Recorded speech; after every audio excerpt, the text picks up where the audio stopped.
గోదావరికి ఎగువ ప్రాంతాల నుంచి 48 గంటల్లో భారీగా వరద నీరు చేరనుందంటున్నారు అధికారులు. ధవళేశ్వరం ఆనకట్ట వద్ద నీటిని సముద్రంలోకి వదులుతున్నారు. ఇదే అంశంపై పూర్తి వివరాలు మా ప్రతినిధి సాయి కృష్ణన్ అడిగి తెలుసుకుందాం. సాయి, వరద తాకిడిని తట్టుకోవడానికి అధికారులు తీసుకుంటున్న చర్యలేంటి?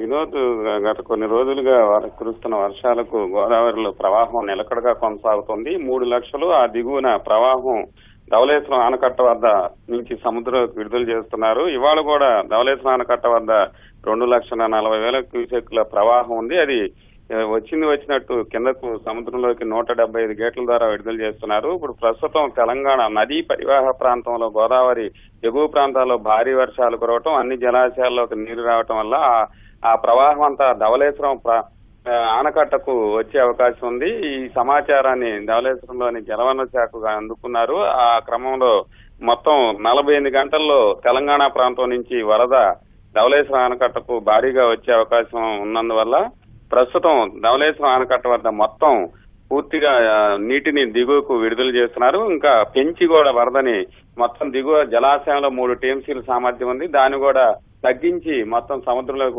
వదులుతున్నారు. వరద ఒక్కసారిగా వస్తే ఎలాంటి ఇబ్బంది లేకుండా ముందస్తుగానే అధికారులు జాగ్రత్తలు తీసుకుని ఆ క్రమంలో సుమారు 3 లక్షల క్యూసెక్కుల నీరుని దిగువకు వదిలేందుకు ఏర్పాట్లు చేస్తున్నారు. వినోద్, ధన్యవాదాలు సాయి కృష్ణ.